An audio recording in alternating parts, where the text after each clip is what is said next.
बिस्मिल्लाहिर्रहमानिर्रहीम। अस्सलाम वालेकुम नाज़रीन, आप देख रहे हैं IRTV यूट्यूब चैनल और मैं हूं आपका होस्ट इमरान राशिद। मेरे सरकारी मुलाजमीन और पेंशनर भाई अक्सर सवाल कर रहे हैं कि जो प्राइम मिनिस्टर होता है, जब ये वफाक की पेंशन या सैलरी बढ़ा सकता है तो ये सुबह की क्यों नहीं साथ बढ़ती।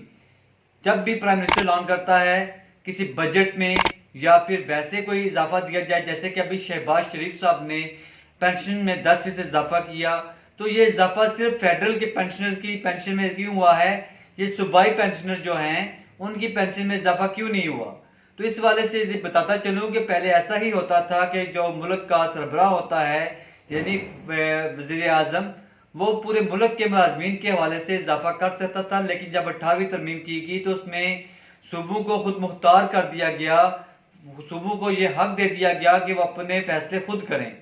तो उस फैसले के रूप से अब जो प्राइम मिनिस्टर होता है ये सिर्फ वफाक के मुलाजमीन के तनख्वाहों या पेंशन में इजाफा कर सकता है, ये सूबों की पेंशन में इजाफा नहीं कर सकता, ना ही उन सरकारी मुलाजमीन की तनख्वाह में इजाफा कर सकता है। तो जिस तरीके से शहबाज शरीफ साहब ने अपने फेडरल के